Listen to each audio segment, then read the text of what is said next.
So a friend of mine was in a German sex club. Intro first.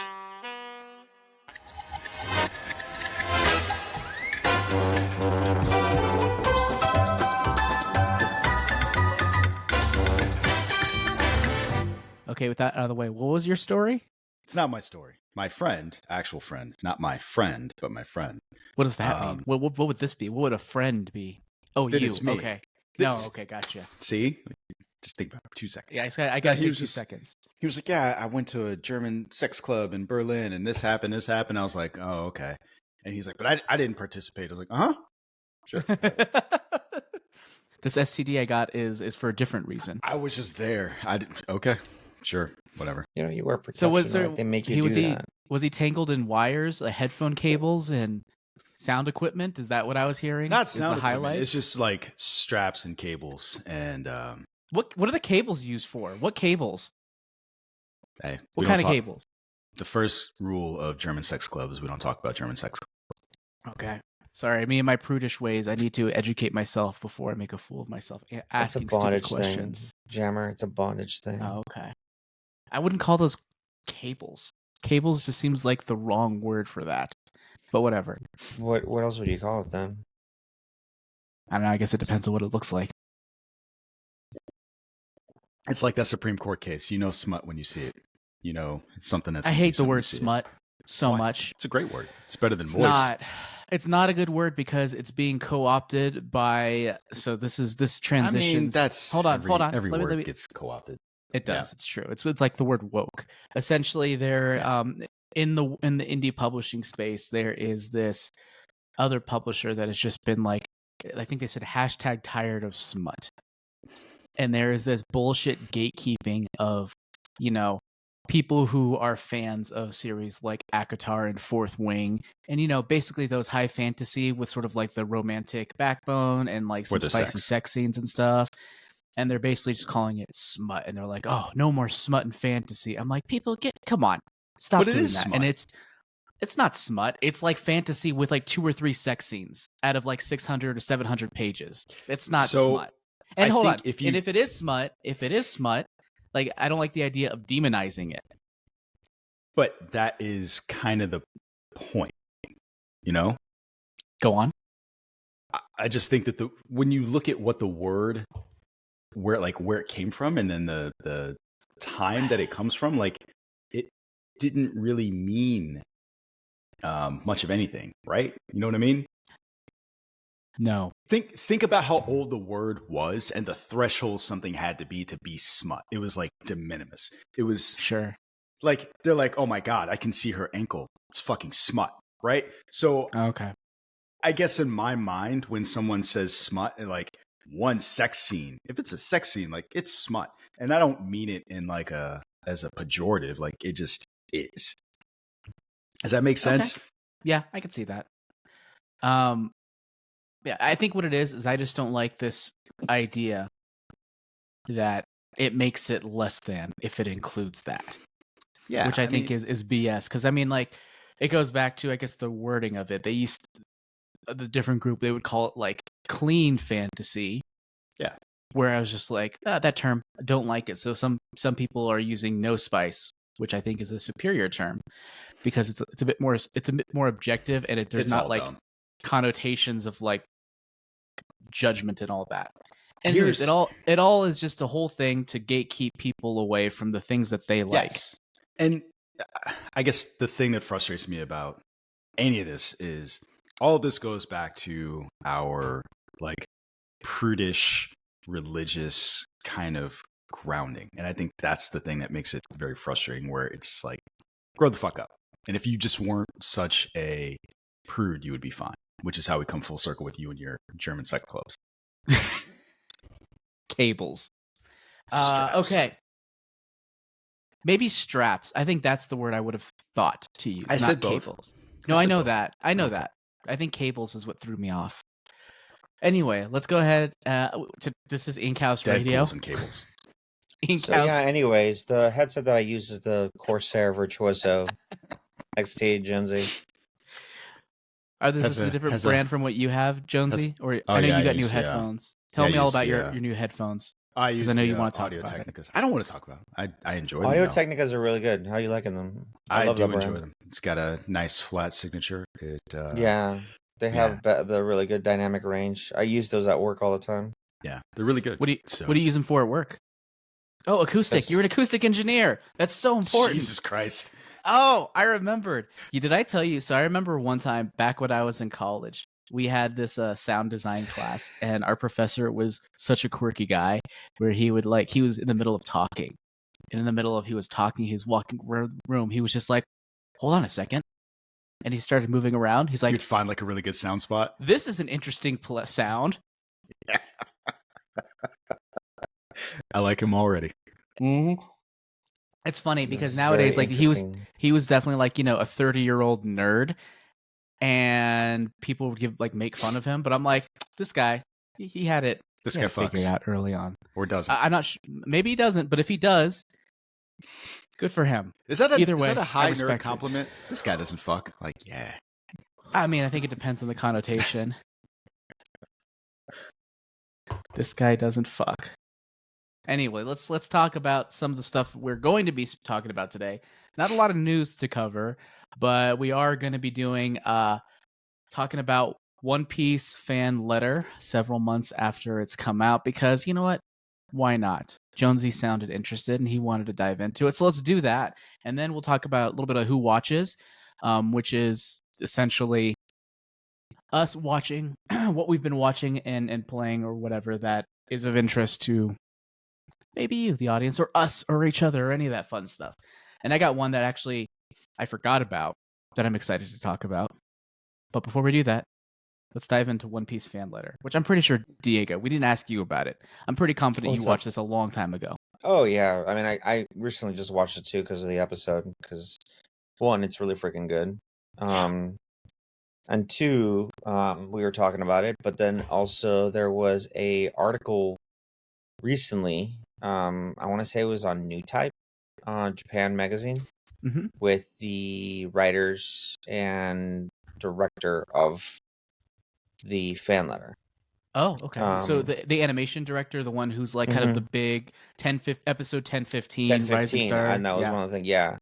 That was one of the big things that I did not realize, that the guy who made the episode was the 10-15 guy. The woman. Or sorry, the person, the woman who made it. Yes. And then how the story writer, director, and I think animator all kind of came together, and like how they all met. That was the backstory that I got from the article, and I'll link it on right now. Let me actually look it up. Yeah, actually, I have it right now in front of me. I'll do you? throw it up on the screen right now. Pretty cool stuff. It's God, I haven't heard New Type. This is Anime News Network. I'm looking at it right now, but it pulls information from the New Type magazine. Which is that still in print, like physically, or is it just online? It's in Japan. I used to, back in the early 2000s, I would fuck around with New Type so hard. It was so good.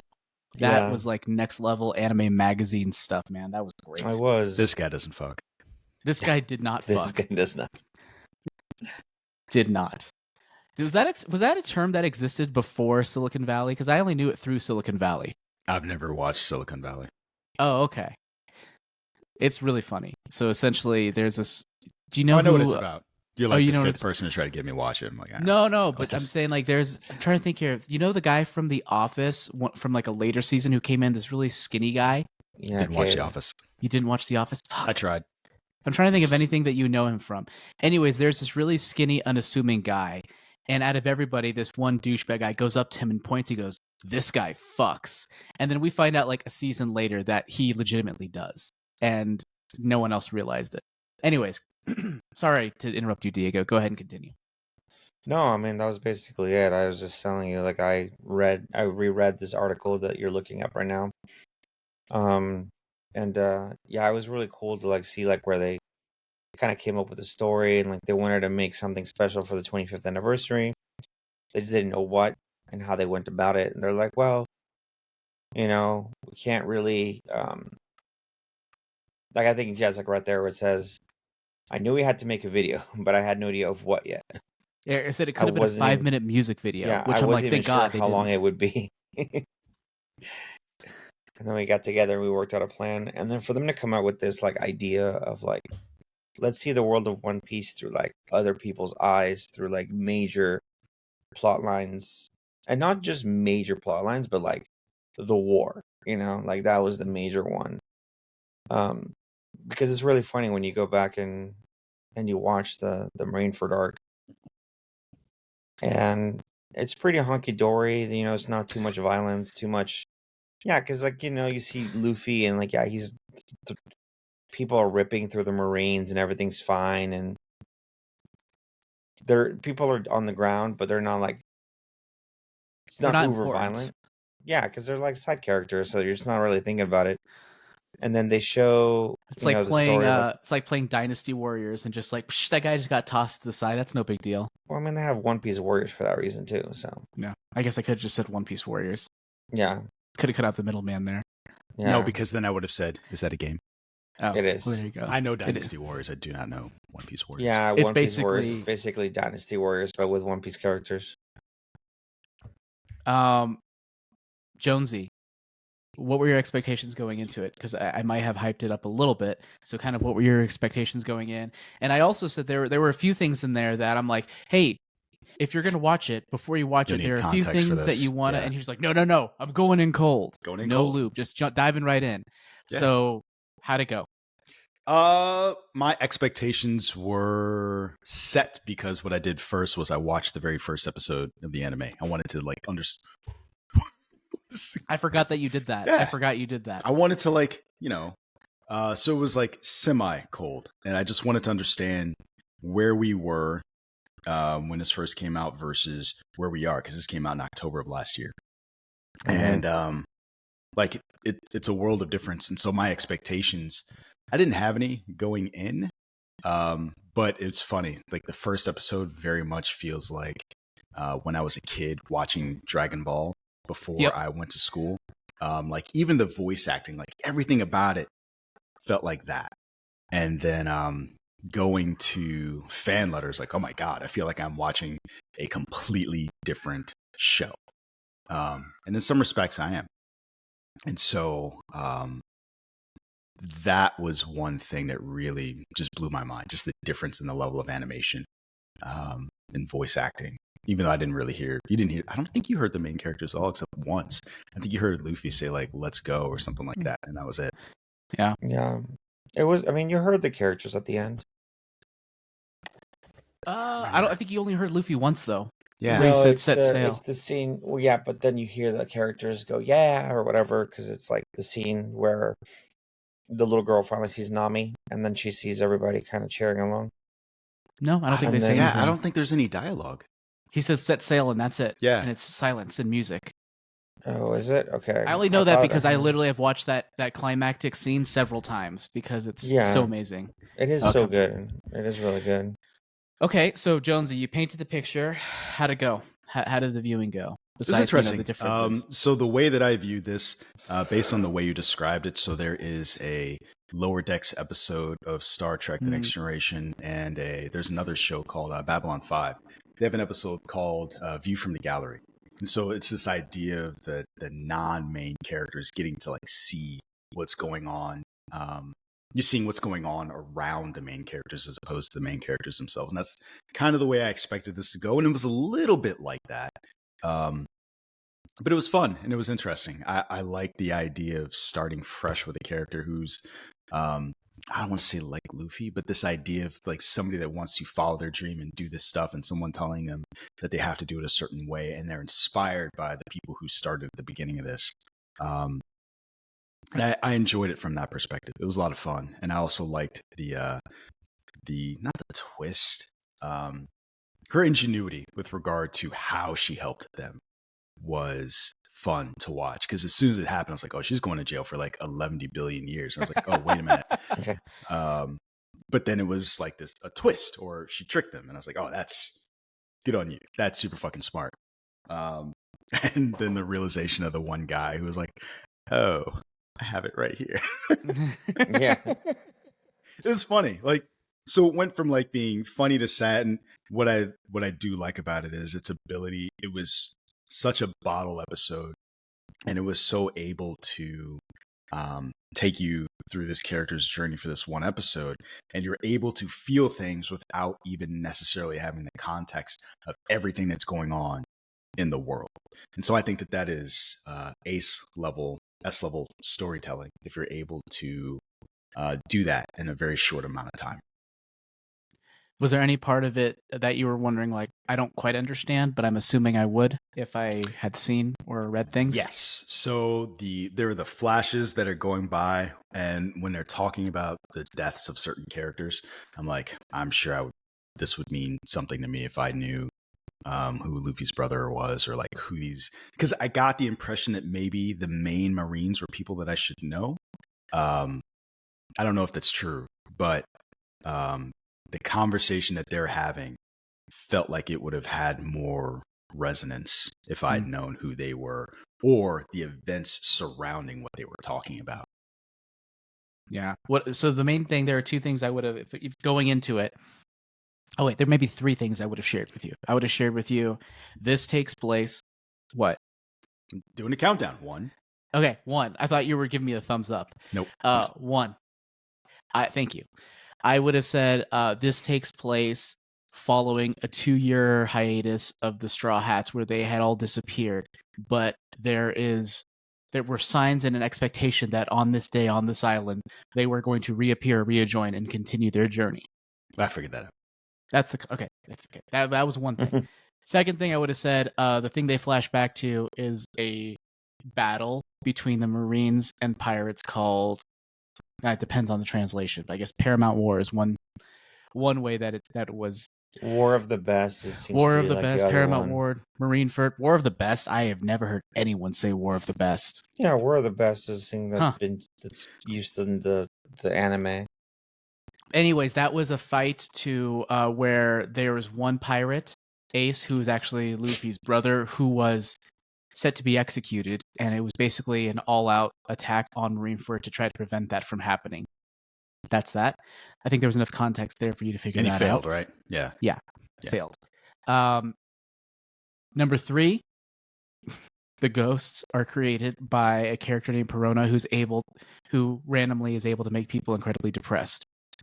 So she came from a previous arc, and that's probably like the most random out of context thing ever. It was just like, oh, they're depressed for some reason. Like, what's happening? Yeah. But yeah, those are pretty much the 3 things I think I would have explained at that level, pretty much, or maybe even less going into it. But I don't think it affected your appreciation of it in any way, or if it was confusing at all. Like, I'm pretty sure you saw that, you're like, oh, okay, well, for some reason those ghosts just make people depressed. Mm-hmm. I guess. Yeah, no. But the one thing I can't get over is like how amazing it looked. It just looks so good. And again, maybe it was because I went from first episode to this immediately, no break. And it's like, fuck. They really have embraced specifically this director, and somewhat in the anime as well, that sort of Mamoru Hosoda style animation where you have very simple details, like a very undetailed character, but very fluid animation. Mm-hmm. So if you look at something like Summer Wars or Boy and the Beast or Girl Who Leapt Through Time, where there's not that much detail, I think it makes it's very appealing for this type of show. I forgot about Belle. I'm not gonna. The less we talk about Belle, the better. I did not like Belle. I don't even know if I've really liked or loved a Hosoda movie since Summer Wars. I'm trying to think of if there's another one that I have. What else? So he did Boy and the Beast. What came directly after Summer Wars? Was it Boy and the Beast? Yeah. Did I watch that? Boy and the Beast was good. We talked about it, I thought. Maybe we did. Oh no! I don't think I've seen this. No, it wasn't Boy and the. It was Boy and the Beast. The one before that was Wolf Children. Wolf Children was good too. Wolf Children I mostly liked, but there are some parts of it I was just like, come on, bro. Is Boy and the Beast good? It's okay. Yes. Ooh, dissension. To be fair, these are the types of things where I feel like I can kind of sense where Diego and I will have a discrepancy, and I feel like the latter films of Hosoda are probably, of that. All right. Like I'm he gonna would put like this in them the more queue than I today. would. Okay. It's okay. Anyway. One thing I really liked about One Piece fan letter. This is actually, so I've had this idea for a story set within one of the worlds that I created for a while. And my mind keeps going back to something like Seven Samurai or A Bug's Life, where specifically A Bug's Life actually, where essentially if all you need to do in order to overcome these people is to realize that you stand stronger together than you do alone. And the story idea I had, I'm like, that doesn't quite feel right. That doesn't quite feel right. Like when you have all these people with these abilities and you feel less than as a result of it, what's sort of an alternative theme that you could run with? And I think this one does. It's not about piling up and rising against these people. It's about making the impact you can with what you have, and how what you do is just like one puzzle piece in the bigger picture, and how they can affect each other. And I just thought that was such a powerful theme. And if I had to make one change in this episode, at the very end during the climactic scene, I wish that we did not hear the voiceover of the girl reading her letter. I wish it was just the music and the visuals, and that's it. I think because we did get glimpses of the letter early on, I don't know if that added to it. And I think it maybe over accentuated it in a way that just felt too ham-fisted. Just a bit. And I think I would have been able to put, so between the visuals of the things that they were doing and the puzzle pieces coming together, all of it culminating to her ripping that letter, I was just like, poetry there. I don't need the voiceover. Just give me the music. That's it. That would have been, in my opinion, I think that would have been stronger. But thematically, it is such a sound little story that is just immensely satisfying for me to watch. Like, I watched that scene over and over and over again. Okay. Any thoughts on that? I don't know. I agree with what you mean, like, because I think you want it to just be visual storytelling and maybe auditory, just with the music. Mm-hmm. From the perspective, it depends on what you think that they're trying to convey, right? There's this idea like her letter could be your letter. And from that perspective, I agree with you. But if there was something very specific that they wanted to convey from her letter, then maybe that's what worked for them. And that's the reason why they did it. Because I'm a big fan of allowing the audience to put themselves in the place of the character. Like, well, what would you say to Nami, right? What would you say to Luffy? What would you say to any of these characters if you were in that position or if you were that big a fan of them? And so you leave it open-ended. So, what do you think, Diego? I mean, I think it's kind of like one of those things where, like, when you do, I love how you're just like, again, kind of brushing through Jonesy's point. Like last time. Yeah, that's nice. Anyways, what do you think, Diego? I'm just trying to get the conversation going. You know what? You're right. No, I understand, but you just like didn't address what he said, like give any commentary to it. You're just like, why don't you address what Jonesy said? You address what Jonesy said, then dive into your thing. He was responding to your question. Like, that was your point. Okay, here's what I'll address. Here's what I'll address. Yeah. You know me, I don't like this sort of wish fulfillment aspects of it. So for me, I'm thinking, what is stronger for the internal storytelling? That's what I would have gone on by my own nature, as opposed to trying to directly connect with the audience and saying, this could be you. That is not something I would have a desire to go to, but I could definitely see your point there, especially since, frankly, as much as I'm like, I wouldn't do that. This whole point of this thing was to celebrate 25 years and, frankly, to celebrate One Piece fandom. So I could definitely see that as well. Okay, Diego, are you fucking happy? I addressed it. No, the question is, am I happy? Yeah. Are you happy, Jonesy? Meh. Because that's technically his thing. Okay, Diego. No, it's interesting the way that Jonesy approached this, by the way, without actually knowing the context behind certain, like. To be clear, he's also read the first 100 chapters, I believe, he's read East Blue, all of East Blue, but that was like 5 years ago at this point. I'm not sure that matters though. Like I feel Not like at this there's so point. much this there's so much No, this you're right. But my point is like you've had some exposure to One Piece. It's not like you went in completely cold. Yeah, but You've it's seen the live different. action too. No, yeah, but it's like, again, from where the live action, and if you only read Sure. up to like what going into the Grand Line, like you miss a whole entire subset of what the hell happened here. But as long as you enjoyed it and you got something out of it, I think that's good. Seeing you kind of like where the stuff goes. Um, but I personally disagree with you, Jammer, with regards to not showing what the letter is, Okay. because I think it's kind of like a big reveal of like, Don't they read it at the beginning too, though? no, it's She like reads it very, aloud at the beginning. no, she doesn't. Okay. I could have She sworn that they doesn't read did. it out loud at the beginning. There's voiceover at the beginning when she's getting ready to leave, where I Yeah, think but we that's get only the begin. That's only like okay. the. It's like it's not the full letter. It's part of it because you get the final part at the end. Okay. So it's very book-endish. Like you get a beginning part and then the end, sort of like this is the fan letter, because that's when she says, "I wrote you a letter as a fan letter," and then like there it is. Yeah.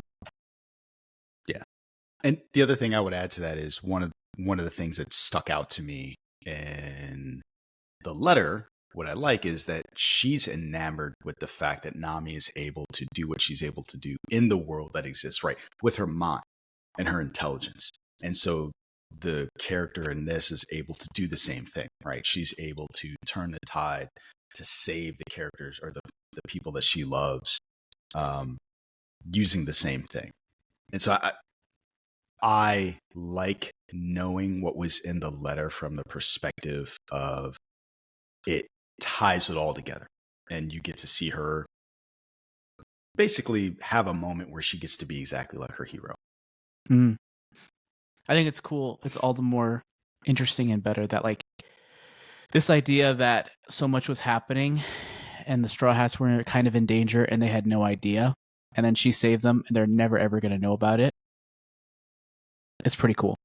Mm-hmm. Kind of sad. What did you Why? think of the why? Well, I mean, not really sad. Bittersweet. You know? No? No, that's real life to me. Like, Sure. I mean, you won't necessarily get As to somebody in the save. military would say, yeah. Yeah, that's exactly it. Like, Yeah. the people that you care about might not never know the things that you did to help them. But It's like Kingsman. yeah, right? That's not why you do it. And the fact that they know that, you're like, that's okay. What did you think of the brothers in this and sort of the scenes that were in Marineford and that sort of juxtaposition between a normal human and these superhuman events? I didn't really get it. I was more keyed on her story, and like every time it cut to them, that felt like it was more tied to the events of the series that have happened already that I had no context for. So I could like kind of pick up some of it and some of their relationship. But I think had I seen everything up to that point, that would have resonated with me more. I don't know if it would have, to be honest. I think because the whole idea of it, and maybe I'm wrong because you're saying it might have. Maybe watching it again after we discuss it, but essentially it's like the idea is there are superpowered people, and this was their perspective in a superpowered situation, just being a foot soldier. We didn't see them, and we don't know them from the manga or the anime. Like they're just brand new characters who faced an event. I don't know that I think that did more for me than what the main characters did, because the point is still the same. I guess the only difference is they're on opposite sides of that perspective. The little girl is on the perspective of like, these are my heroes. I love these superpowered characters, and I love Nami. She doesn't have powers at this point in the story, right? Or at all. Nami never has powers. Okay, so like Kind of. who's enamored with that entire group versus the side of the group that's more likely to just get crushed by them. And there was something about the marine side of it that just didn't deliver that idea home. But from the perspective of the girl, like I understood like 90% of what I saw with her. And it resonated with me on an emotional level, but it's weird And with the Marines, I'm like, I feel like there should be something more here that I get, but I don't. Okay, well, so that's I kind of feel interesting. So nothing. you could have done without it almost then. Yeah, 100%. Interesting. One other thing, and I was wrong. There were 4 things, or as you would say, 4 things that I would have shared. One of them is Soul King. Soul King, who is that character that the teenage girl was trying to go see, who ran the bookshop. Yeah. So Soul King is Brooke from the Straw Hat Pirates. He is one of the pirates, but he was never really known to be a part of the pirates up until that point. So as the time skip was happening, he essentially rose and became a big star called Soul King. And he was essentially coming back to rejoin the Straw Hats and continue on forward, but he was basically a big rock star at that point. Okay. That's it. Yeah, I kind of got that, but I didn't care. Yeah. Like, I think even knowing that, it didn't necessarily mean anything. I did like that the boys who had been like little shits up to that point were like, hey, we know you like this and we're going to help you out. Mm-hmm. Why did those kids tackle that one dickhead Marine? Because they're dickhead children. They don't like authority. Because that was the one part when what's-her-name was being held down, and they attack him unprovoked, out of nowhere. Basically just saying, we want to see the Soul King. That is the one thing where I'm like, why did they do that? They could have just snuck around. What was the benefit of assaulting an officer? I don't really understand what that is. I think up until that point, we've just seen that there are people that don't like authority. That's my headcanon. I don't know if it's accurate. Okay. Well, anything else that you want to add about One Piece fan letter before we close out or move on? I hope they don't. I don't think that they will. I hope this never comes back. What do you mean in terms of like there's no other fan letter there's no thing? follow up to this specific story.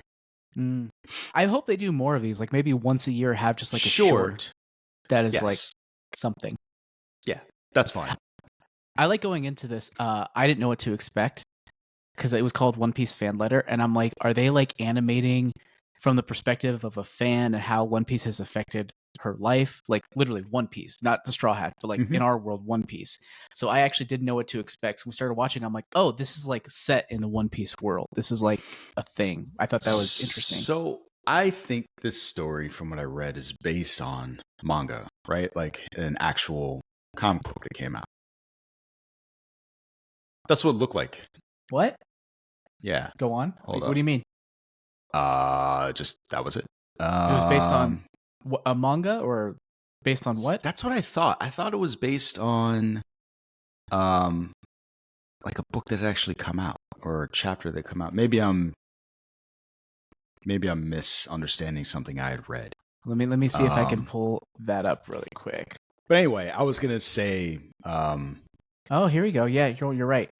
So it's a loose anime adaptation. Straw Hat Stories.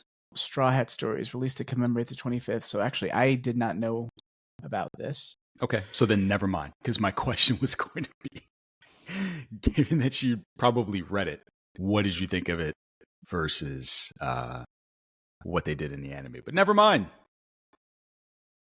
Okay, so it's short summary. Okay. Oh, interesting. So yeah, so if you're going to the wiki, it literally has a. Okay, huh? Is this released in English? Do they have an English version of this? I don't think they do. You're the expert, man. I'd read it. I'd read it. I just got here. You just got here. Cool. Yeah, didn't know that was a thing. That's awesome. I want to read that. We'll ignore my question then. We'll circle back to it. All right. Anything else you want to add? Negatory. All right. Well, let's move on then to who watches. We should get like a ditty, a little like ditty little transition, a sound effect for that.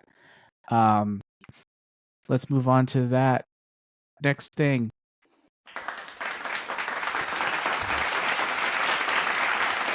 That's too long anyway. Oh, God. We're stopping. Oh, God. Okay, so Who Watches is essentially the segment where we talk about things that we've been watching or consuming since last episode, or even before that maybe we haven't discussed before. Jonesy, Yep. what have you been watching recently that you want to So- talk about? Last week we talked about Solo Leveling. Super into it. Jammer, you hate it based on the story type that it Don't is. hate it. I've never seen it or read No, it. no, but you hate the story type that is based on. Sure. And so what I've been watching this week, they just dropped the first 3 episodes of Invincible.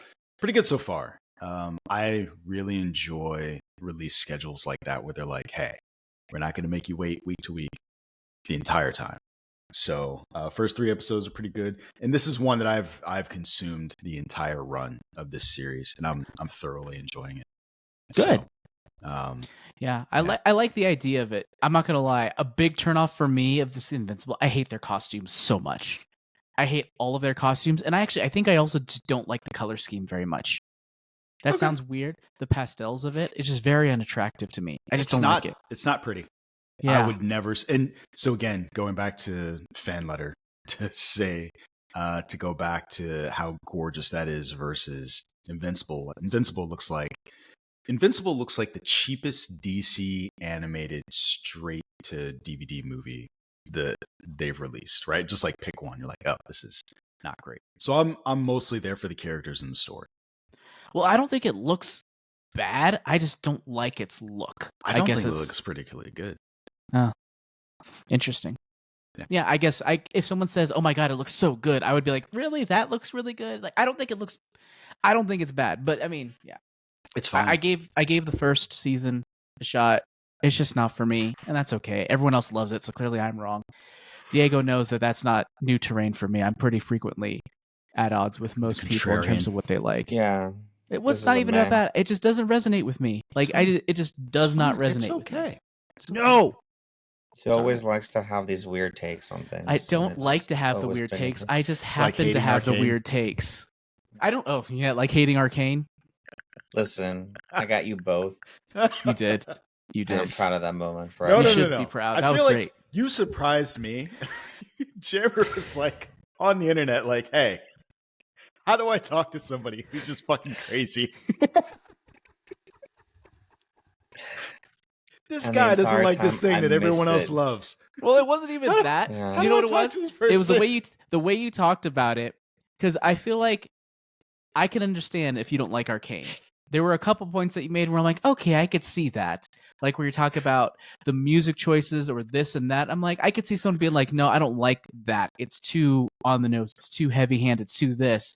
But then you were just like, this is the most amateurist bullshit thing ever. I'm like, is he fucking insane? Like, there's no redeeming qualities? But yeah. So yeah, it's hard existing in an animation where those things exist, and going back to Invincible, like I feel nothing looking at it. And I think also everyone gets torn apart so easily. And I'm just kind of like, it just takes away the impact when it happens so frequently to everybody. Maybe. I think there's a certain... I haven't seen the new season yet. But there's a certain level of sort of storytelling of how... Like, I thought the story was going one way, and then all of a sudden... Because I didn't read the comic book, because I think this is a better medium for it. Where you think the story's going one way, and then all of a sudden it's like... Oh yeah, no, his dad is actually become a better person, and all of a sudden now he has to save his dad, and he's racing up his sort of little brother, and he overuses his powers with that one guy who's really strong, or the time traveling guy at the end of like last season. Dimension hopping. Yeah, where he dimension hops and he like chases him and he like beats the shit out of him, and he's like, I thought you were stronger. Like, I didn't realize that I was gonna destroy you this easily. Like, it becomes a much more story about human, like, emotions and evolution of characters rather than just, oh, I'm gonna kill you and beat you up and like that's it. So again, just basing it off of season 1, I mean, season 1 is it was a great shock and awe story, but like I think the last from the story from that point forward has evolved in a different way that you didn't really think about. Kind of much like The Boys to a certain extent. And I know they're both on Amazon, so they kind of have that sort of similar-ish. There is I couple. do those two. I feel like do kind of go hand in hand a lot within a lot of Yeah. Because there's a lot of conversations. deconstruction.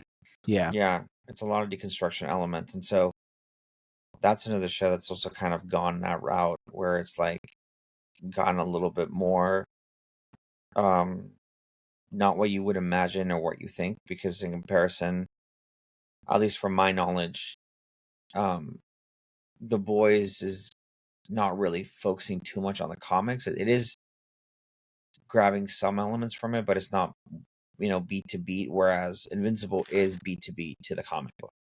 Pretty close. So they sort of realized what sort of storylines they had with these characters, and they're kind of like, okay, this is a really good story. This one had potential, but now they're really reaching the potential with The Boys.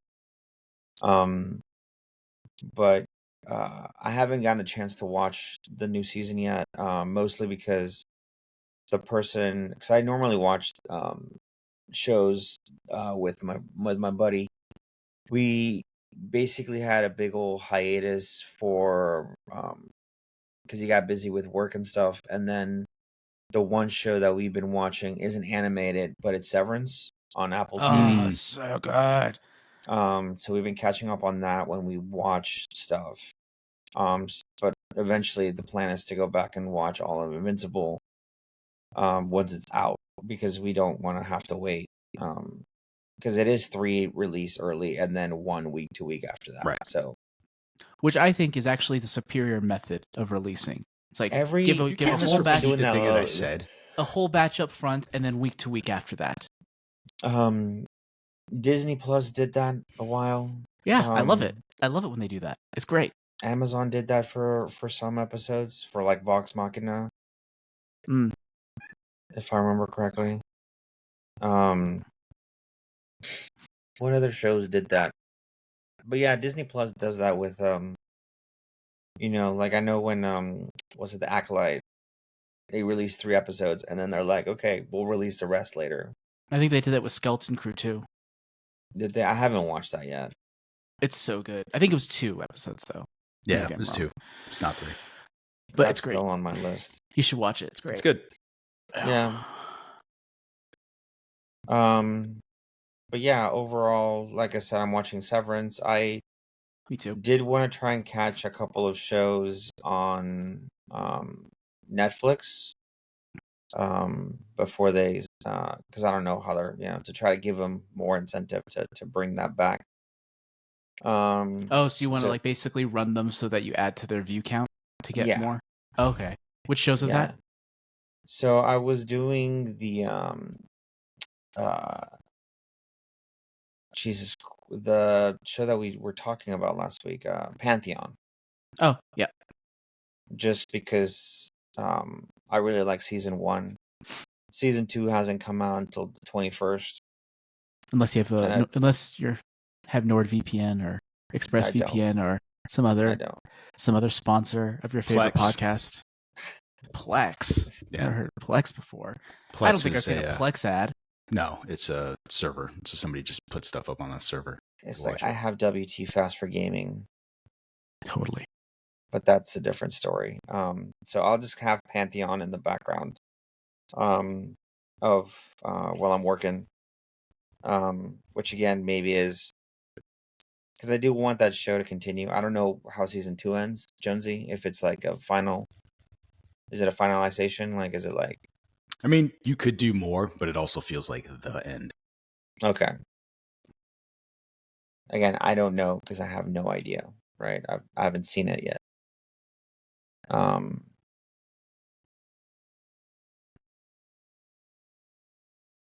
So that's part of the stuff that I've been watching.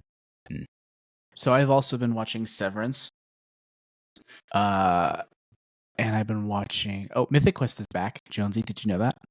Yes, I've watched the first 2 episodes. I think 2. Yeah. So I'm excited. So good. I think we're approaching whatever the standalone episode is for this season based on the number. So I'm excited for that because those are usually like standouts for the season. So yeah, I can't wait for more episodes of that. It's still good. I got worried because the trailer for the season sucked, and I was just like, I hope it doesn't suck. And so far, it's been really good. So I'm like, okay, great, fantastic. I'm still mad. F. Murray Abraham is gone. Like, wasn't he charged with like sexual assault or something, or sexual misconduct? Sexual harassment. Yeah, it was sexual harassment. Did you say who isn't? Who So isn't? here, Jesus, you guys won't like my answer. I do a lot of these investigations, and I will tell you that there is major and minor misconduct, and there is a decision that gets like I don't know what he specifically did. I would love to have seen it. There's a part of me that is become numb to them just because I do it all the time. And when I say all the time, I have at least 3 cases running any given week that I'm dealing with personally. And so at some point I'm like, you know what? I don't need that to be impacting my real life enjoyment because it's the thing that takes me out of it. So like Neil Gaiman is another one where they're like, yeah, we're canceling Sandman now. And I'm like, fuck all of you. I'm gonna have to hard disagree with you on Sandman that. season 2 canceled now? Yeah. So after 2, it's done. Because to me, like, cut them out of the thing. Like, which what they did. They did that for Mythic Quest. Right. No. But I'm saying, like you said, hard disagree. I think at that point we had transitioned to Neil Gaiman. Okay.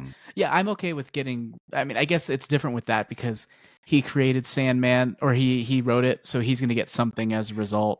So I get here's my. I guess here's how I approach it. And again, this is without knowing anything specific about those specific instances. Sure. There is a range of actions that you can take depending on what the misconduct is. And it seems like in the day and age we're in, we always go full bore. It's like, it's done. And to me, that gets frustrating as a viewer where it's just like, I still would like to enjoy the thing, but you always go from 0 to 60 of like, we're done. Mm-hmm. I can see that. So like, apology, restitution, do something. And again, this is dependent on what the level of we've got, and this is the other reason why it gets kind of frustrating to me is because you see like sports players will commit domestic violence. And what they'll do is like, oh, we're going to suspend you for a couple of games. Maybe you get a conviction, but then you're back on the field doing the thing. And so what I see and what frustrates me is in some mediums, this behavior is okay. And we allow you to do the thing to pay your debt to society. And in others, you're just fucking done. And I'm not saying this as a advocate of that kind of behavior. What I do say it is someone who watches one thing and not another and gets frustrated because the thing that I enjoy is constantly, it's just gone. We're done. Mm-hmm. Yeah. Fair. Yeah, and it sucks because F. Murray Abraham, the season before that, what's that, season 2? Season 2, yeah, because at the beginning of season 3 is when he was killed off. Season 2 is when he was like really important. But I think it's kind of poetic that he, frankly, kind of passed away after that. Because I'm like, he had closure, frankly. So I'm like, I liked his story in terms of what he had to offer the story, but I could do without his character. His character was fine. He was probably like his present version of himself, apart from his arc with William Hurt, was probably the least interesting of all of the characters to me in the show. Yeah. It kind of makes me wonder what, if anything, they would have done if he was still there. Right. And I'm like, I'm glad there were no boxes that were still open that we needed to get. But anyways, another thing that I've been watching. It's a hard fork. You know, I'm the not I'm yours. I just mean generally, like, I've also watched Look Back, which is an animated. I don't know if I'd call it a full feature. I think it's like 50 minutes or something, or 45 minutes. It is, maybe I'll call it a short. Is this on Crunchyroll? It's on Amazon Prime. It's essentially about two girls who work together on manga, and you can take a look right here on screen, Jonesy. I'm playing like the trailer. I'm adding it to my watch list. It to it. Okay. But yeah, it's just it's this beautiful little story about these girls who are like together learning manga, and then it becomes about more than just that as it goes on. Kind of takes, speaking of hard forks, it's like it takes a pretty hard left turn at some point in the story and becomes about more than just creating stuff. It's funny. That reminds me of do you ever use Nike guided running apps? I used to. Okay. So Coach Bennett, he always talks about, like, he'll have a thing, he'll say a thing. He's like, this is about running, but it's also not about running. I hate those. I hated those for a while because I did no, not those. No. I don't mind that aspect. I just didn't like it where he's just so like, all right, you're done for your final stretch. I'm gonna stay silent for a bit. I'm like, good, shut the fuck up. And then 10 seconds later, he's just like, and I'm like, you said you were gonna shut up for a while. It's been 10 seconds because and you're I missed you. Yeah, but he'll say it's because he missed you. I don't care. Which makes me laugh. I don't care. You know what I don't like? I don't like Daniel the engineer, though. That's annoying. I honestly don't remember. So he'll be talking, and then like there's like some not off camera, but there's another dude who's just like, off mic. I'm Dan. Yeah, well, he pops in. He's the engineer, and he'll go like, yeah, I'm gonna take this part out, and blah blah blah. Hey, coach, you're rambling. Da da da da da da da. I'm like, go away. Stop talking. This bit isn't funny. Stop it. But anyways, Look Back is interesting and you should watch it. It's very well animated, as you saw in the footage earlier. List. But yeah, I watched it and it was like, it kind of made me a bit emotional by the end. No. Made me contemplate life for a little bit. And I haven't read the manga, but it is based on a manga. So if you're interested in that front, it's also available in manga form. I'm gonna watch it for next week. Have you seen it, Diego? I feel like it's something you'd like. I have it on my list. There's so much to watch, bro. I just love I think Jonesy is picking up on our dynamic where I say something and ask you a question, and Diego, you're like, "Why the fuck are you talking to me right now? What's going on?" That's not. No, Jonesy, is that the vibe you're getting too? It was just like it's on my list. It seems exhausting. No, it's on my list. Exhausted. I have so much fucking work to do, but it's on my list. It's been there forever. So much stuff to watch. So, for example, there was the thing that you posted story-wise, right, about that Nessa 2 or whatever it was, the Chinese animated feature film. Yeah. I've never even heard of the first one, and I was trying to find a place to watch it. To be fair, I feel like there's a lot of Chinese stuff that just doesn't make it over here in a big way. Yeah, but even if I have to torrent it, that's not that big of a deal. Well, it's not about finding it; it's just about hearing about it. Like, this guy's a Plex server. Yeah. Like, if it's not available in the country, that's a different story. But if it's like a thing like that, yeah. The other thing that I wanted to remind you guys is that we did see the Fantastic Four trailer that came out. We did. Is that a movie for the? Is that a movie? Is that a? I guess who watches? I guess we got to talk about what are the lines here, because this is generally like animation or whatever. Are we crossing over? We're like, if the live action adaptation of a comic. I mean, we already talked about Severance. Yeah, true. I mean, we just dropped that in so little. Fuck it, let's drop Fantastic Four in. What'd you all think about the Fantastic Four trailer that just dropped? It's fine. It's fine. Yeah, they are definitely the Fantastic Four. I love that Diego's like, "Hey, this happened." Like, Well, I was just like, they didn't show any stretching at all. No, they didn't. I think those FX guys needed some moments. But it's weird because I feel like as a project manager, you got to prioritize stuff. And it's like, all right, we got Sue Storm doing her thing. We've got Johnny doing his thing. We got Thing doing his thing. Mr. Fantastic, add a chalkboard, baby. Like, he's braining. It's not a superpower. And so from that perspective, I totally get the like why, but also it's just kind of boring. They're saving it. I kind of liked it. I liked the Things moment with the food. Herbie. Mm-hmm. Yeah, Herbie was just like, the way he talks, like, okay, and I'm like, oh, I like him. I like his vibe. For me, it was like, yes, I have seen The Bear. Thank you, I appreciate it. I've only watched an episode of The Bear, and I was like, fucking, this is the most stressful goddamn thing I've ever seen in my life. I don't want to watch another episode. It's good, but Jesus Christ, calm down. Yeah, you didn't even get to the Christmas episode. No, I don't know why people stress so much about the Christmas episode. Because wrong it with the brings Christmas up so much episode? family trauma, bro. Like that's literally that must be what that is. It totally is. My like, family's not like that. No, my family's not like is that your at family is your family delightful? I My wouldn't family- say they're I would say normal. We've got one fucking weird conservative dude in the family, and then one. Everyone does. Everyone does. And it's just him. And we just stopped inviting him, and everything is fine. Hmm. Him and his whole family get the fuck out, and they're like, "We're good." I mean, my family's nice, but we stress each other out quite a bit over time. Just, Yeah, I was gonna say that episode. Like, my family's pretty normal as well.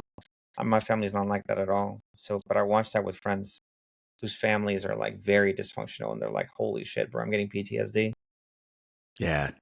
I had somebody in my job that was like, "Oh my God, just wait till you get there. Wait till you get there." And I got there. I was like, I mean, I totally get it. But from the perspective of like, I think Diego's right. Like, if your family was anything like this would be horrific and triggering and all kinds of other stuff. But again, whose fucking family is like this? Like, a lot of families, I'm sure. No. Yes, watch it. And then tell me that people's families. I will do it at some point, but not now. For someone to tell me that they watched this and felt triggered and stressed, I'm like, what the fuck is happening at your house? Because there's shit that happened in this episode that I'm like, just tell me what happens. What happens? I mean, doesn't a car drive through the wall at one point? Yeah, but that's at the end. The mom is on drugs. She's drunk. Like, there are people like it's just insane. It is the most extreme, hyper-realistic version of a thing happening. The brother is on drugs. Yeah. Because the brother's the one who's strung out, and he's fucking getting into a fight with someone. Like, it's his family dynamics, bro. Like, if anything, you haven't seen a single other episode than the first episode. Correct. Jammer? So far. It's great. That episode. It's just so stressful. I'll get to it eventually. It's on my list. No, I want to watch the whole show. The show is straight into it. Like, watching it, I'm like, this is really good. But Jesus, calm down, everybody. Yeah, calm down. Take a chill pill. But that's everything. Everything is overhyped now. Yeah. But anyways, Fantastic Four. What did you think of the trailer? Yeah, I thought it was interesting. Like, I brought up the fact that they didn't show him stretch, which is whatever. You know why? Nothing's gonna beat Luffy. They're like, we can't beat Luffy. We're gonna have to do this. They spent all of that money on the thing. Yeah. He's gonna stretch. So there's this rumor that one of the shots of Pedro Pascal in it actually has him stretching, but they took it out so that they can like reveal it at a later time. Yeah, let it cook. Oh, when you're talking about you're talking about the effects for the trailer they spent on it. Not on the movie. Okay, I thought generally the implication speaking, was that they didn't have enough for the movie. Oh, no. I'm saying that they're like, somebody prioritized differently. They're like, all right, we're going to put it all into the thing, right? Because I think of the powers, that's probably the hardest. It's the hardest to make look cool. Yeah. But it's not really that much of like, we've seen stretching. Like, we saw a little bit of stretching in Doctor Strange and the Multiverse of Madness. Yeah. Well, I'm talking about specifically in Marvel. With Mr. Fantastic. I keep wanting to call him Captain Fantastic. I was going to say you call it that. Yes. That was like so blank. Like, I don't know, man. Yeah. There was like, he threw a punch and then he got disintegrated immediately. He did. But that's all of them. Threw a shield, got killed immediately. Dude, Black Bolt's death was got metal. killed immediately. Oh my God. That shit was rough. That was like, that was dark. I liked that moment a lot. That haunts me. Like, the movie itself was good, but I just didn't like how it was a rehash of the freaking WandaVision. I thought it was okay. I thought the movie was okay, but I like that moment. I like those scenes. I didn't care for the movie. That's fair. The movie, but about the movie that Fantastic itself, Four. like, I felt it was like that. The thing that I'm not necessarily worried about, but just kind of interested about, is that it seems to be like set in like the 50s, 60s, right? Yeah, or it's an alternative 60s. Yeah. Retro future 60s. So is it a different universe? Yes. Probably. Yeah. Yes. Okay. Because I was going to say, if they're showing them to be Older. in the retro 50s, 60s in a different area, then that makes more sense. Because if it Yeah. was our world, then where the fuck have they been this entire time? Yeah, no. They're going to try to do some eternal shit. Like, well, So they if you were go here, they back just and you couldn't do look at anything. if you look at the board that Reed is writing on, you can see like what look like tunnels to presumably different dimensions. Okay, so he's also figuring out the multiverse. Yeah. Got it. Because essentially the Reed Richards that we have from our universe was the John Krasinski version. That got Or murdered. a universe. It wasn't even our universe. It was a universe. No, that was the Yeah. multiverse, right? That was another one. Yeah. You know what I really want to know? I want to know if we're going to get to a Council of Reeds. So we Maybe. now have Oh. 3 live action Reed Richardses. Oh, so even the Yes. original Reed you would bring back. Oh yeah, what? Of course. If we, What do you mean if not we can of bring course? back with X-Men. What do you mean? Of Of course. Yeah, if we course. can bring back the original Johnny Storm, then yes, of course, Jammer. Yeah. But you're not necessary. You don't have to though. Not of No, course. but It's the not way a you given. said, well, the way you said it, like, ugh, well, no, we've already got Well- Johnny Storm No, I'm not saying you can't. I'm just saying why would you? because we've already done it once. But why Yeah. would you? The thing is the difference between Because the you Council of Reeds, I think, is a I- bigger Easter egg than just bringing back Johnny Storm from that era. I think if you can bring back Krasinski, Pascal, and Eon Grufford and have them all just in a moment, that'd be great. Fair. 3 Spider-Man, 3 Richardses, just do the thing. Would you, if you were to add a Richard, who would you add? Name an actor you would add as a Richard. Wait, like just one? Just add a Richard. So between the 3 of us, we'll each add a Richard, and we'll have a council of 6. we have a full council? Okay, Yeah. so you pose the question, you go first. Oh, I didn't have. Give me a second. Let me think here. Oh, I just wasn't thinking here. Okay. I asked the question. You know, it's better to just ask the question so you don't have to answer. I know who What's mine up? is. Oh, come on. Man, I hate you. I know. I love you too. Okay, let me think here. Sterling K. Brown. That's mine. Oh, interesting. Oh, but he's already. It doesn't matter. Who is he? He's Killmonger's father. Yeah, whatever. Yeah, You're I right. know. That's why I said that, and I was just like, "Wait a second. No, that's a good one." Yeah, that one doesn't work. But What do you he mean that one doesn't has. work? That's fine. No, No, it's- I was saying because of that. But yeah, he No, has different universe. such It's a. fine. He has such a. Like you put him in some glasses and like listen to him talk, like the way that he speaks and some of the way that he can do that. Like he has this very like superior kind of attitude sometimes that I think could be fun as a read, where he's like explaining to you like, no, the thing you want to do doesn't work because X, Y, Z, and blah blah blah. What's wrong? Mhm. I watched a lot of So This have Is you Us. have you seen him in Brooklyn Nine-Nine? I did not watch that show. He's good. He's in a Brooklyn Nine-Nine. bottleneck episode. He's in a bottleneck episode of Brooklyn Nine-Nine where he plays this guy that they're interrogating. He is the smuggest asshole in the entire world, and you want to smack him. But he's like very smart. Is this the dentist thing? No. No. Yes. I have seen that. Yeah. Okay. The one thing The one thing I've seen. Have you seen him in American Fiction? Yes. Fun. Very fun. Very good in that. Are you stalling? Where's your read? Oh, I was stalling. How did you know? Because we've been doing this a long time. It's like, how did you know? I'm trying to figure it out.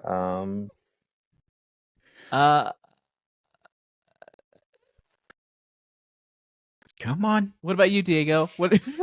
So the one that I immediately thought of, but it's kind of hard to do, is have you guys watched Money Heist on Netflix? No. Yes. The guy who plays the professor. What's his name? I don't remember. I'm gonna have to look him up. Hold on. He's a Spanish actor though, so it'd be kind of hard. Why? Would be hard. Yeah, what do you mean? Here. Reed Ricardo. No, Reed Ricardo. No, I don't. This is him. Oops. I don't know why I did that. Hold on. Alvaro Morte. Yes. He's got the look. I like him. He was really good in Money Heist, and I liked Money Heist. Oh, you've seen it. You said I didn't realize I you said said yes. Oh, you said he yes. was an Okay. immaculate. You didn't hear me too, because but you I were don't immediately recall. saying no. That's it. That sounds about right. I don't think I've seen the second season. I mean, Yeah, there's I more think than you're one right. season. He's a good read. Yeah, I have I think he would be a good read. He's definitely got the acting chops for it. Dude's a really good actor. Man, it's been on for 5 seasons. Man, I'm so behind. Yeah, Money Heist. It was done. It's done now, but it's a 5-season show. That's if you want a good show from beginning to end, this is it. Like this show is really good. I have one. I'm not super thrilled with it, but here we go. Chris Pine. Okay, I mean, Kind of a waste. are you just doing it just to add the last Chris into the MCU? Didn't even think 'Cause about we that. have Chris Evans, But he's also already a Spider-Man too. Chris Pratt. He. How's he? Oh, because he's the Oh, voice. Oh, I forgot about that. Yeah, He's you're a right. voice. He was the non-fuck up Different Peter universe. Parker. Different universe. It works. If Killmonger's dad works. I mean, you're putting Sterling K. Brown in. I That's think what I I'm could saying. put in. Yeah. I said it works. I'm supporting you. God damn. Stop attacking me. My bad. Same team. Okay. And I'm not thrilled with that choice. It's just I'm not either. I asked the question, and I'm like, I could see it. I could see it be done. Like I'm trying to think of how he would play it off and how he would act. I think he could pull it off, and I think it could be effective. But it's not one that I'm excited about. Yeah.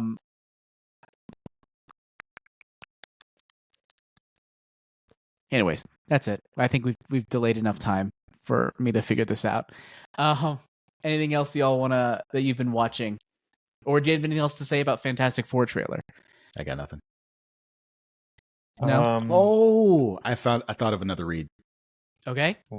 I can't think of his name right now, but who's the professor from The Flash? The guy that was also the Reverse Flash. Oh. What the fuck is that his guy name? would be good. He was also his name.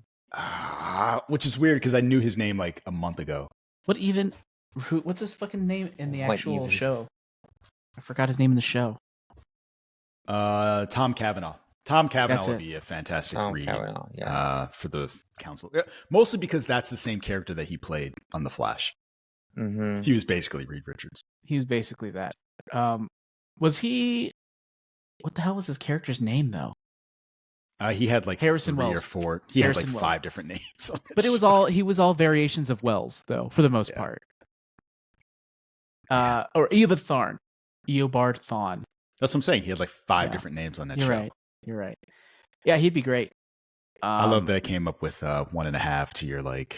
No, you came in. What do you mean in a half? You came up with 2. I'm gonna give you half for Sterling K. Brown. It's because he's already in. No, that's a full one. All right, I got 2. That's Where's a full yours? one. You got 2. You got 2. Here we go now. Look, we can go. Look, I was gonna do it, but you're the one who fucking prolonged this with is an your extra question. addition. It was my question, but I said I was You ready got to move my on. wheels spinning. It's hard to slow down. Are you saying that because he was in a wheelchair for most of the Flash? Is that what you're saying? No, Harrison what? Wells? No. No. I'm saying you got my brain moving. No, I got and it. it's hard to like. Let's gotta close reel this. it back in. Let's close it. We're done. Thank you all so much for joining me today in Would this he even episode. touch on the Jonathan Majors thing? That's wild. He'd be a Is good that still? Red I thought that was still a rumor. Let's touch I don't on know. that. We It only is a for rumor. 5 seconds determined that we were going to cross this line. Yeah. Okay, so here's what it sounds like. It sounds like going forward, we are open to crossing the line into live action adaptations of comics and manga. In addition, It's hard not to, especially because like at this point, this is pretty much a line that's blurred every time we talk about it. It's not true. It's not true. It's not true. okay, so Jonathan Majors, according to a rumor from I forget who it is. Where does the rumor come from? Jonathan Where is Majors. No, it's not from Screen Geek. Screen Geek. No, Screen Geek. but I'm saying the source is Jonathan Majors.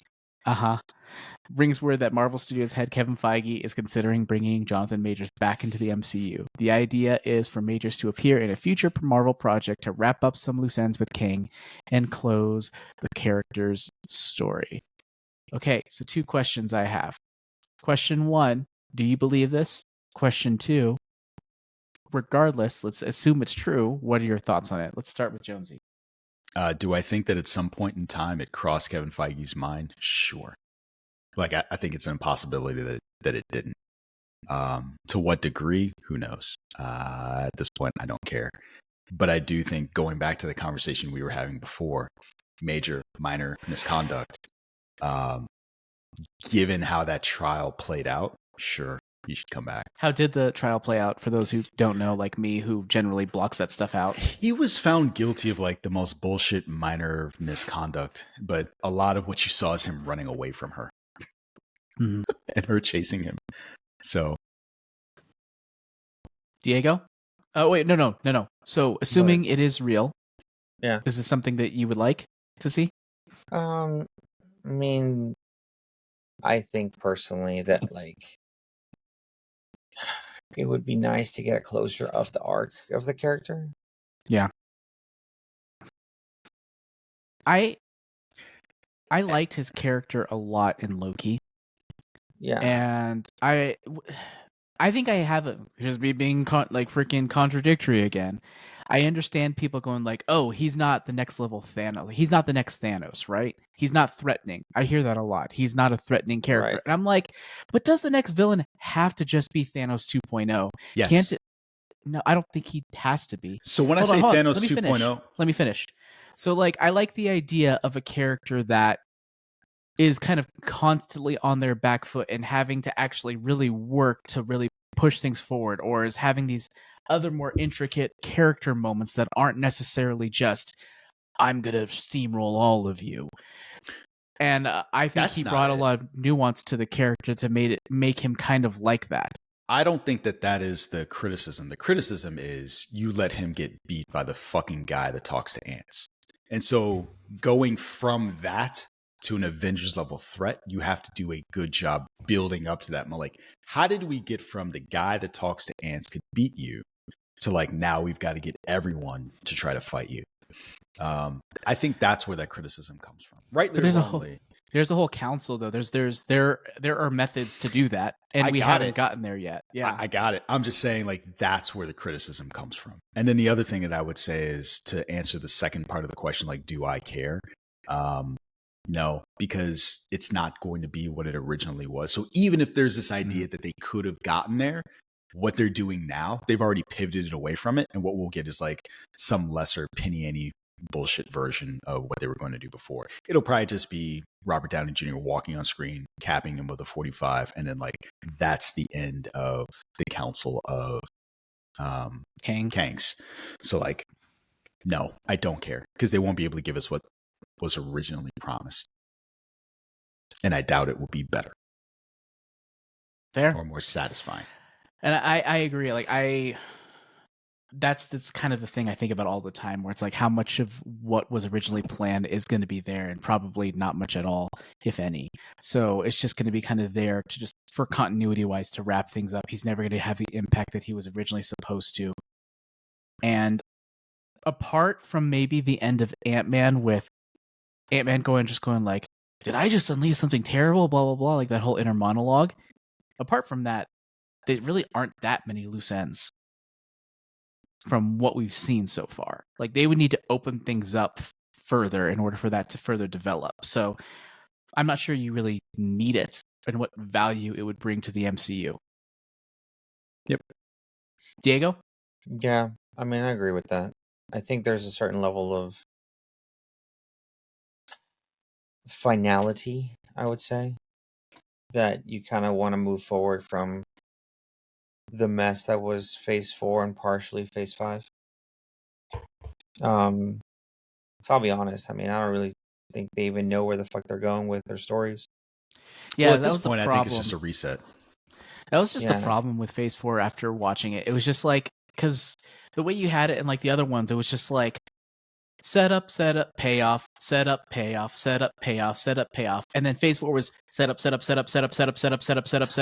little payoff, set up. It's like, where's this going? Come on. I don't really think there was any payoff, personally. Well, so there was so we've talked about this before on Breaking Geek, and that was my biggest frustration with this. It was all building towards something. Then they did it. And then to your point, Jammer, like they didn't know where they were going. And then I was excited for Kang, but then they fucked it up. So now I think we're just going to get a reset with Secret Wars, and I'm fine with that. And hopefully they have taken the time they need so that after Secret Wars, it's not as big of a post-endgame derp. Yeah. Bring the MCU back. Bring it back. Anyway. All right. Well, are you happy, Diego? Did we cover this sufficiently for you? Yeah, I was just trying to go over the news that you posted. We just threw that in there for us to look at. But anyways, thank you all so much for listening. Thank you guys for joining me today. Diego, where can people find you online? On Blue Sky now only. I deleted everything else. At Will of Diego at Blue Sky. You can find me at AJ Cerner Writer on all social media platforms. And then also Inkhouse Radio on Threads and TikTok. Is that right, Jonesy? Yeah. Eventually I'll start using that. Actually, everything. So Threads, TikTok, Instagram, and Blue Sky? Blue Sky? I think Blue Sky as well. Yep, Blue Sky.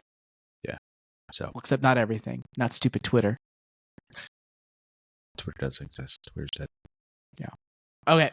Well, thank you all so much for listening, and we'll see you all next time. All Hasta right. lasagna. Don't get any on ya.